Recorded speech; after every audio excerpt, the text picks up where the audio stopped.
네, 반갑습니다. 현대미터리의 조옥진입니다. 그 뜬계에서 좋은 것도 많습니다. 제가 설명드릴 슬라이드를 많이 생략해도 될 것 같습니다.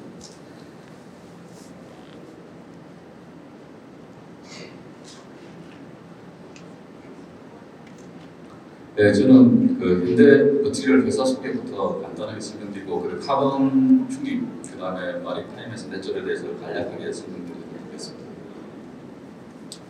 네, 저희 현대미터리얼은 2010년도에 회사가 설립됐습니다. 그 조선 쪽에 와서 발표하기는 좀 그렇지만 현대 자동차 그룹에 소속되어 있습니다. 자동차 그룹에 이루고 일하고 있는 회사가 되겠습니다.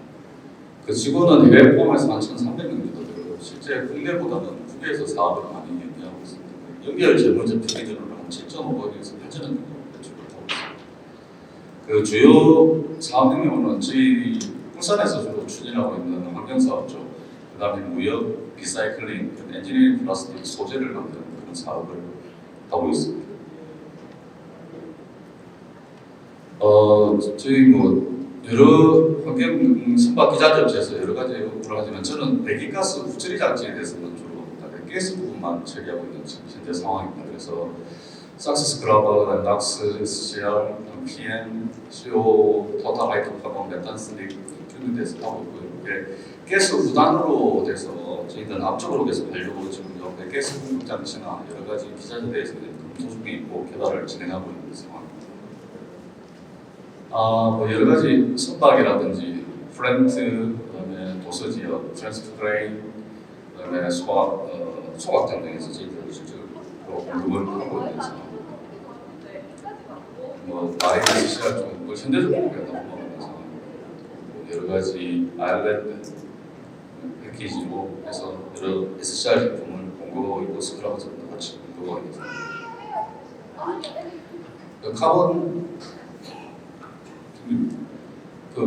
카본이 어떻게 돌아가는지 잘 아시겠지만 제일 처음에 순서를 한번 보시면, 자, 대기 중에 있는 카본을 CO2를 식물들이 흡수를 하고 나서 그 식물들을 사람들이 어떻게 동물들이 먹게 된다.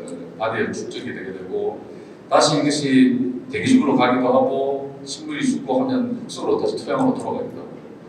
그 토양에 있던 것들이 다시 방출되기도 하고 어떤 경우에는 남아서 화석 연료가 돼서 다시 배출됩니다.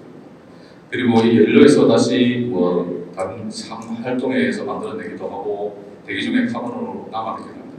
이런 전체적인 카본 사이클이 그 18세기 산업혁명 이전까지는 아주 흡수할 수 있는 능력, 흡수할 수 있는 그 캐파가 되는데 산업이 발전되고 하다 보니 이게 밸런스를 잃어버렸습니다. 그래서 잘 아시겠지만 지구 온난화라는 문제가 발생하게 되고 여러 가지 문제들을 일으키고 약 문제라든지 기후 문제 여러 가지 문제들을 일으키게 됐습니다. 그래서 이걸 좀 해결해야 되지 않겠냐 이렇게 해서 카본 중립에 대해서 나오게 됐습니다. 전체 그 기구에 따라가지고 1992년부터 2018년도까지 그 여러 기구에 의해서 도쿄 프로토콜, 파리 협약서에 해가지고 계속 지구의 온난화 문제에 대해서 이슈가 되어왔고 온도를 1.5도 이상으로 이하로 낮춰보자. 그렇게 하려면 과연 뭘 해야 될지에 대해서 고민을 하기 시작했고 이게 대해서 여러 연구와 토의가 진행되고 있습니다. 그 CO2가 왜 관심을 가지게 되냐면 보시면 아시겠지만 전체 배출량에서 CO2가 차지하는 비중이 가장 많습니다. 약 67%, 70% 가까이 CO2가 배출을 하고 있고요. 그 온실가스, 육대가스 중에 그 다음이 메탄이 되겠고 그 다음에 나이트로스 옥사이드 되겠습니다. 그럼 이런 왜 CO2를 이렇게 많이 방출되기 때문에 지금 CO2 캡처에 대해 관심을 가지고 있고 추진하고 있는 상황이 되겠습니다. 이 중에서도 보시면 그 에너지 부분에서 가장 많은 73% 정도가 에너지 부분에 나와 있고요. 그 다음에 인더스트리, 웨이스트, 그 다음 아그리컬처. 그래서 전체 에너지 생산되는 부분에서 가장 많은 CO2 배출이 나오고 있는 상황입니다. 국내 상황은 어떠냐? 지금 거의 비슷합니다. 에너지 부분에서 한 87% 정도가 나오고 있고요. 그 중에서 91%가 CO2로 배출되고 있는 상황입니다. 옆에 보시면 여러 가지 2020년도까지 얼마나 영향을 줄 거냐 전체를 보면 이렇게 되겠고, 맨 밑에 보면 마이너스로 나와 있는 부분은 토양이나 이런 데서 CO2를 흡수하는 부분에 있습니다. 그 부분은 마이너스 부분으로 표시되어 있어서 전체적으로 이퀴발런트로 봤을 때 CO2가 가장 많은 영향을 가지고 있음을 알 수 있습니다. 온난화 주체는 물론 CO2를 일러봤을 때 차이가 제일 작지만 전체 발생되는 양이 가장 많기 때문에 CO2에 관심을 가지고 집중적으로 추진하고 있는 상황입니다. 그러면 카본 중립이 뭐냐? 실제 배출되는 양하고 흡수되는 양을 똑같이 나눠서 전체 탄소의 증가량이 없는 상태가 카본 중립입니다. 카본 뉴트럴인데, 그럼 이 앞에도 말씀드렸지만 이 전체적으로 발생하는 양도 줄이고 잡는 양도 늘리고 하면 이렇게 맞출 수 있느냐? 하지만 그 산업 공정에서 하다 보면 필수적으로 발생하는 카본들이 있습니다. 그래서 이 카본들을 줄이기 위해서 앞에서 말씀드린 DAC 공정이 반드시 필요한 것으로 그렇게 인식되고 있는 상황입니다. 그러면 카본 넷제로를 달성하기 위해서 뭘 해야 되냐? 그러면 넷제로 달성하기 위해서 한 나라만 이렇게 해서 모든 넷제로가 지구 온난화를 할 수 있는 상황이 아닙니다. 그래서 보면 Quantifying Financing에서 여러 중소개발 도상국들에 대해 가지고 지원을 해줘야 된다. 근전적으로 그러니까 기술도 역시 지원을 해줘야 된다. 여러 가지 작업을 하기 위해서 인간 휴먼 소스가 필요하다. 그다음에 여러 가지 트랜스포 되는 액터라든지 이런 협업을 해서 그러니까 다 반복으로 해서 모든 걸 해결할 수 있는 부분이 아니다. 전체적으로 전 세계적으로 공감하기 위해서는. 그리고 여러 가지 규제라든지 이런 것도 새로 해서 실제 카본 중립을 하는데, 탄소 중립을 하는데 할 수 있는 역할을 해야 될 것이다. 이렇게 보여지고 있습니다. 그러면 이제 카본을 중립하는 데는 크게 세 가지로 나눴습니다. 그 카본을 발생되는 양을 주는 리듀스가 있고요. 그 다음에 앞에서 계속 설명해 주신 리무브가 있습니다. 제거하는 게 있고요. 그 다음에 리유즈가 있습니다. 그러니까 기존에 있던 걸 다시 사용하는 부분에 있어서 탄소 중립을 추구하는데 세 가지 방법이 있습니다. 여기서는 주로 감소하는 방향입니다. 카본 프리 일렉트리시티, 그러니까 카본을 없는 솔라나 윈드나 수력 발전이나 이런 걸 생산하는 전기를 생산하는 양을 늘리는 겁니다. 역시 이 부분을 공정에서 써야지만 전체적으로 탄소 중립을 하는 데 도움이 될 수 있다고 생각합니다. 그럼 이렇게 사용된 생산된 에너지를 트랜스포테이션이나 빌딩이나 인더스트리 부분에 역시 사용해야 됩니다. 트랜스포테이션의 자동차 부분에 역시 전기차라든지 무탄소, 그다음 탄소 중립을 위한 여러 자동차들이 개발되고 운행되는 이유가 여기 있겠습니다. 그다음에 에너지 효율을 위한 투자, 그다음에 여러 가지 환경들에 대한 기술 개발들이 필요합니다. 그러니까 여러분들도 넓게 보실 게 아니고 그냥 걸어 다니시고 이차핸드, 세컨드핸드 제품 사용하시고 가까운 로컬 푸드 드시고 푸드 웨이스트 줄이시고 이렇게 하는 것들이 탄소 중립에 다 도움이 된다고 보겠습니다. 오늘 음식 식사하실 때 말씀하셨는데 음식 남기는 게 탄소 중립에 도움이 안 됩니다. 다 드시고 소비하시는 데 도움이 될 것 같습니다. 자, 리무브 부분입니다. 이건 육상 베이스로 보시는 리무브가 되겠습니다. 앞에서 설명했습니다. 살림을 하든지 재조립하든지 그다음 숲을 관리해서 전체 육상에서 카본을 제거하는 저장하는 거예요. 저장하는 거고요. 그다음에 바이오 에너지를 하는 방법.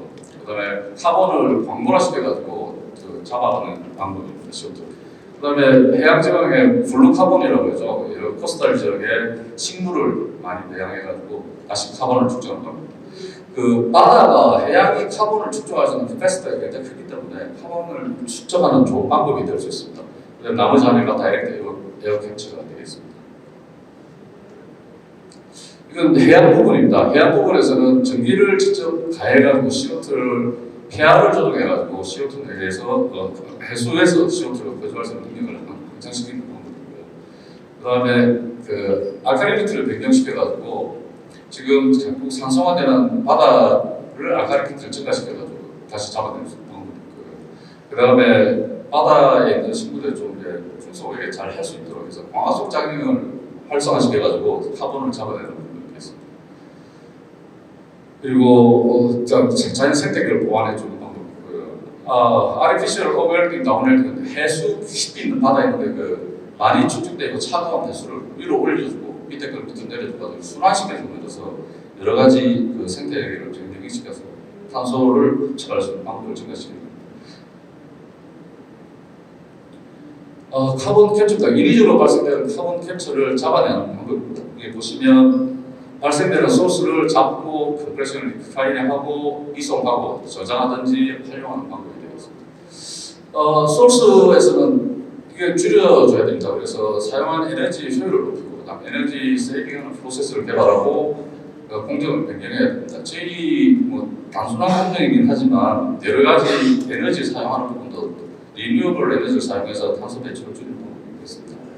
공정 중에서도 뭐 공정 개선이라든지 그 아이언맥이 그 철강 회사에서 보로에서 나오는 그 탄소를 줄이기 위해서 지금 코끝을 만드는 공정에서 카본이 많이 사용되고 이제 탄소 발생이 난다. 그 공정을 줄이기 위해서 고로 공정을 계속 줄이고 전기로 공정을 계속 확대하는 방향으로 지금 제철소에서도 지금 그 업무를 추진하고 있는 상황입니다. 캡처는 앞에서 많이 여러 번 설명을 해드렸습니다. 그래서 이 부분에서도 여유 있는 에너지를 사용할 수 있는 부분, 선박에서 보여주신 여유 에너지 부분이 있으면 그것을 캡처하는 데 사용하면 에너지 세이빙이 있겠다고 생각합니다. 가장 많이 뭐 에너지가 소모되는 이런 부분에서도 그 공정을 좀 줄이고 사이즈를 줄이고 여러 가지 공정 간소화 같은 방법들이 진행되고 있습니다.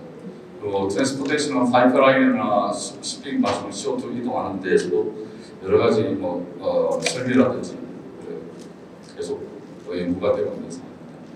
저장하는 것도 뭐 육상에 묻어두는 방법이고요, 바다에 저장하는 방법이 있고 광물로 만들어서 저장하는 방법 이런 방법들이 연구되고 있고 실제 적용되고 있는 상황입니다. 유틸라이제이션은 뭐 연료나 화학물질, 그다음에 광물화, 그다음에 바이올로지컬 프로세스를 통해 가지고 다시 활용하는 방법. 그래서 전체로 잡은 캡처한 데당 발생하는 양을 줄여주고 캡처할 때는 에너지 소비를 작게 하고 그다음 이송이라든지 다른 데 대한 에너지 사용량을 줄이고 그 잡은 캡처를 한 CO2를 새로운 물질을 만들어서 사용하는 이런 공정들이 전체 진행된다고 보시면 되겠습니다. 그러면 그 전체 이거는 넷제로를 달성하는 방안이 되겠습니다. 여기 보시면 발생한 양이 되고 여기 증가 부분은 실제 액티비티에 가지고 카본 탄소 배출량이 증가되는 부분입니다. 그래서 증가된 부분을 다른 공정에서 줄여주고 근데 2023년에 발생한 양이 되고 다시 늘어난 액티비티에서 증가되고 토탈 2025년도 되면 이 정도로 해서 탄소 중립을 달성할 수 있다고 보여주고 있고 맨 밑에 보시면 18% 정도가 CCUS로 그래도 처리를 해야지 탄소 중립을 달성할 수 있다고 그렇게 말하고 있습니다. 그 CCS를 간주해가지고 전 세계적으로 여러 가지 공정들이 진행되고 있고, 뭐 오퍼레이팅 되는 부분이 있고, 뭐 발전되고 있고, 디스트럭션 되는 부분에서 되어 있습니다. 미주하고 유럽 쪽에서 많이 진행되고 있는 상황입니다. 그 설비들 자체를 보시면 뭐 양도 계속 늘어나고 있고, 캐파 설비 수도 늘어나고 있고, 할 수 있는 기파들도 계속 증대되고 있고, 굉장히 활발하게 지금 연구가 진행되고 있고, 테스트가 진행되고 있는 상황입니다. 이쪽 부분도 많이 설명을 하셨습니다. 그래서 여러 가지 엔진 중에 카본을 잡는 방법, 공정에서 나오는 방법을 보면 프리컨버전, 옥시 컨버전으로 해야 되겠습니다. 포스트 컨버전 세 가지로 나누고 있고요. 여기에 대해서 설명을 많이 들으셔서 각각의 장단점이 있습니다. 실제 보시면 선박에서 가장 적용하기 용이한 부분이 포스트 컨버전인데 리트로핏도 가능하고 그 기술적으로 별로 복잡하지 않은 부분도 있고 실제 만들기 그렇게 어렵습니다. 그다음에 캡처 이것은 좀 낮은 부분, 그다음에 에너지 소모가 많은 단점도 가지고 있습니다. 그다음에 프리컨버전하고 프리컨버전 주로 육상에서 사용되는 부분이 되겠습니다. 그래서 요거는 효율도 좋고 하지만 여러 가지 코스트적인 비용이나 기술적인 문제 그리고 산업적으로 적용할 수 있는 제한되는 부분이 있습니다. 그래서 이 부분은 제한의 적용의 한계가 있습니다. 옥시 컨버전도 역시 뭐 여러 가지 문제가 좋은 점도 있지만 산소를 프로덕션을 집어넣어줘야 되고 에디셔널 설비들이 포함돼야 된다 이런 부분들이 문제점으로 지금 시작되고 있습니다. 옵션은 말씀드린 피지컬과 케미컬 쪽이고 역시 선박 쪽은 케미컬 쪽으로 집중해서 지금 연구가 진행되고 있는 상황입니다. 흡착도 역시 같은 방법으로 되어 있고 머티리얼하고 여러 가지 방법에 대해서 진행이 계속되고 있습니다. 장단점은 잘 아시겠지만 라이프 사이클에 좀 차이점이 나타나고 그 다음에 프레셔 부분 그런데 그래서 각자 맞는 부분의 산업에 따라 가지고 흡착하고 흡수 부분에 대해서 적용을 해야 될 것 같습니다. 멤버레인 부분도 역시 적용하고 있는데 CO2 컨센트레이션이 좀 낮다는 거에 대해서 잘 설명을 드렸으라고 생각합니다.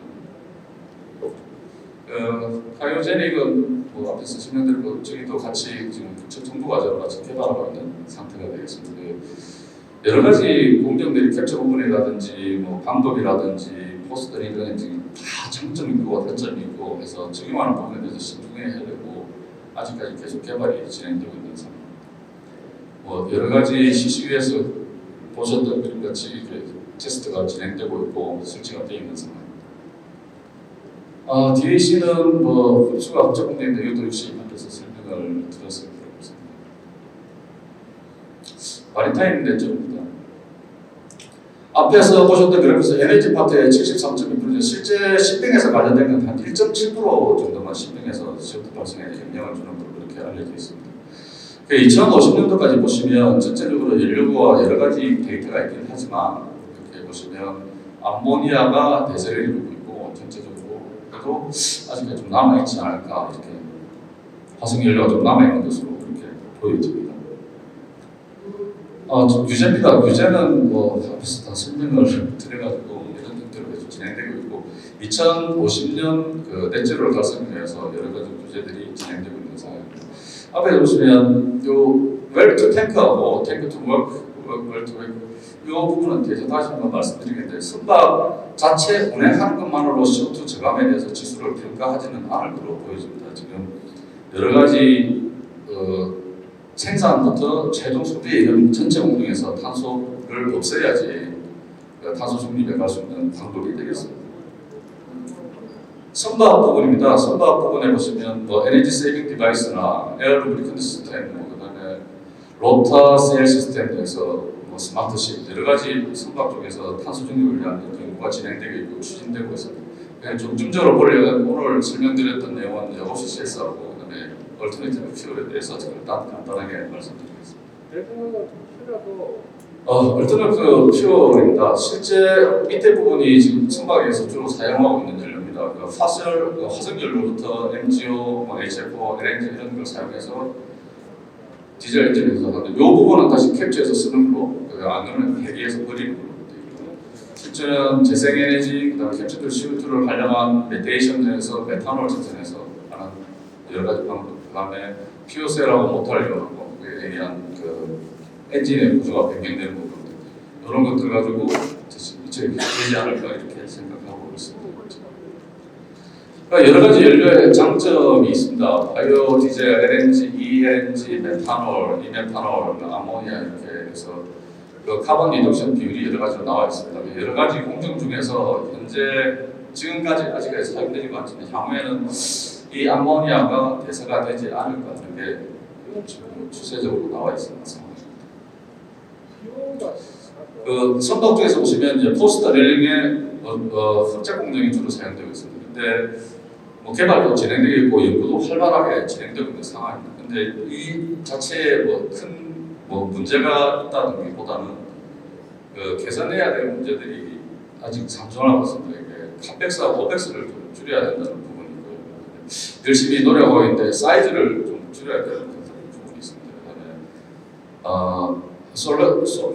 업솔런트 개발이 좀 진행돼야 되고 계속 환경에 맞도록 계속 재야 될 것 같습니다. 그다음에 에너지 컨섬션, 그러니까 탄소를 저감하기 위해서 공정을 하는데 그 탄소 저감하는 공정이 돌리기 위해서 쓰는 에너지 자체가 탄소를 발생시키기 때문에 그 공정 자체에서도 탄소 발생을 줄이기 위해서는 그 컨섬션을 줄이는 부분이 필요합니다.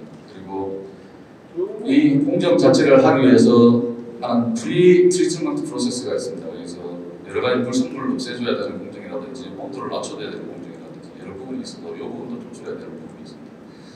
그리고 여기 솔런트가 들어가는데 실제 운항하다 보면 이게 교체를 해야 되고 그다음에 바꿔줘야 되고 하는 부분들이 보충을 해줘야 되는 부분들이 있는데 흡수제를 그걸 배에 싣고 다닐 수는 없을 것 같습니다. 싣고 다닐 수 있는지 부분이 있고 그다음에 그것을 어디서 보충할 수 있는지 여기에 대한 부분도 같이 검토가 되어야 될 것 같습니다. 실제 운항하면서 그 모자란 부분을 다른 항구에서 받아서 쓸 수 있는지 그러면 자기가 개발한 걸 쓸 수 있는지 그게 대해서 프로세스가 달라질 수 있다고 보여집니다. 그게 대한 검토도 충분히 진행되어야 될 것 같습니다.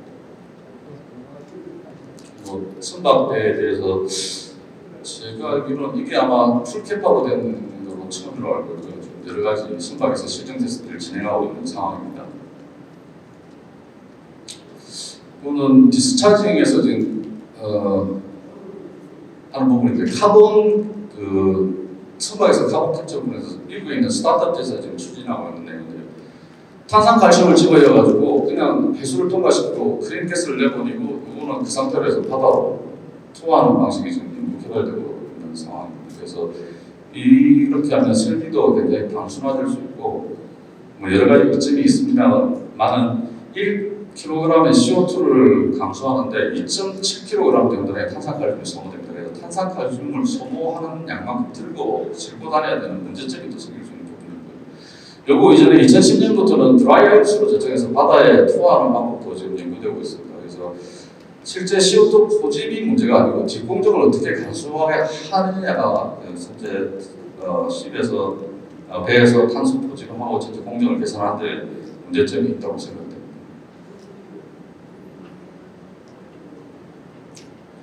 그 다음에 라이프 사이클 어세스먼트라는 게 있습니다. 실제 에미션을 하면 그 스코프 1, 2, 3로 이렇게 나눠지고 제가 선박 그림을 못 찾아서 자동차 그림을 가져왔습니다. 자동차 제조하면서 실제 발생하는 게 스코프 1이 되겠습니다. 스코프 2는 이 생산을 위해서 필요한 전기라든지 다른 에너지를 사서 쓰는 게 있습니다. 그럼 그것도 그 사온 에너지에서 발생되는 것도 탄소 배출이 발생되는 부분입니다. 그게 스코프 2가 되겠습니다. 스코프 1, 2를 제외하고 나머지 스코프 3는 뭐냐면 그 생산을 위해서 가져오는 원재료에서 발생하는 것들, 부품에서 발생하는 것들, 그 다음에 연료를 넣으면서 연료에서 생기는 것들, 자동차 운항에서 생기는 것들, 그 다음에 폐기할 때 생기는 것들, 이것들이 전체 다 탄소 배출에 영향을 준다고 저희가 판단하고 있습니다. 그래서 선박의 경우에도 지금 단순히 여기 있는 그 카본 캡처만해서 줄여서 탄소 중립을 이룩한다고 보시면 안 될 것 같고요. 실제 부품을 뭘 쓰는지, 실제 뭐 어떤 운항하면서 연료를 넣어서 공급을 어떻게 만들고 공급을 받는데 어떤 운송 수단으로 해서 가져왔는지 이런 것들이 다 탄소 배출에 영향을 준다고 보셔서 아마 이 부분도 충분히 검토되고 토의되고 있는 걸로 알고 있습니다.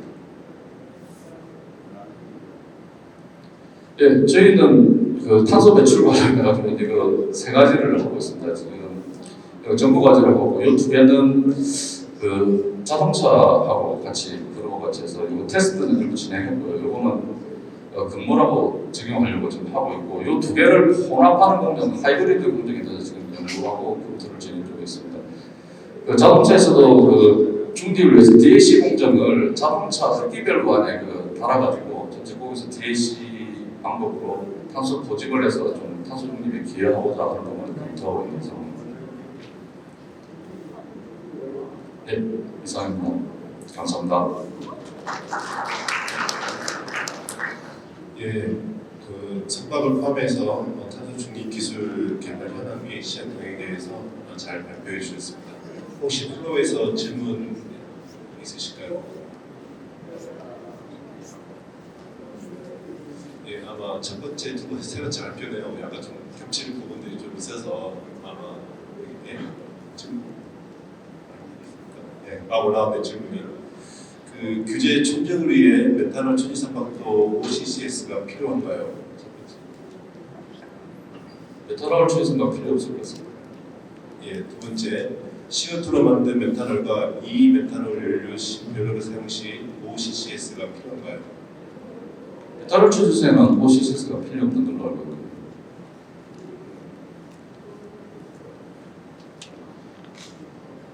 혹시 현대모터에서는 혹시 스토리지에 대해서 혹시 네, 지금 설계 쪽으로 하고 있는 상황입니다. 예, 힘도가는 자동차 그런 데에서 같이 하고 있는 부분이었습니다. 아마 뉴스를 봤는데 공해 유전 그 정수를 항해가지고 뭐 그쪽에 스토리지 뭐 만든다는 네, 뭐 그런 검토는 하고 있고 이런 하고 있는 예, 막또 하나 올랐는데 향후 현대차와 공동으로 OCCS를 시장 진입하실 의지가 있는지. 지금 네, 실제 육상 쪽에서는 설계가 다 끝났고요. 선박 쪽도 지금 검토해서 설계 진행 중에 있고 솔벤트하고는 다른 건 다 협업해서 진행하고 있는 상황입니다. 그래서 론칭을 어떻게 할지 여러 가지 아까 말씀드렸지만 테스트하고 계신 분도 계시겠지만 이게 여러 가지 검토돼야 할 부분들이 좀 많이 있습니다. 공간적인 제약 부분이라든지 여러 가지 좀 해결해야 할 부분이 남아 있어서 지금 상태로 하기에는 선박 쪽에 뭐 공간적이나 비용적인 측면에서 좀 메리트가 있을까 하는 의구심도 솔직히 가지고 있는 상황입니다. 진출할 생각이 있습니다. 질문이 없으시면 네, 이걸로 마무리하겠습니다. 네, 감사합니다. 예, 우리 조재 시장님 다시 뜨거운 박수 부탁드리겠습니다.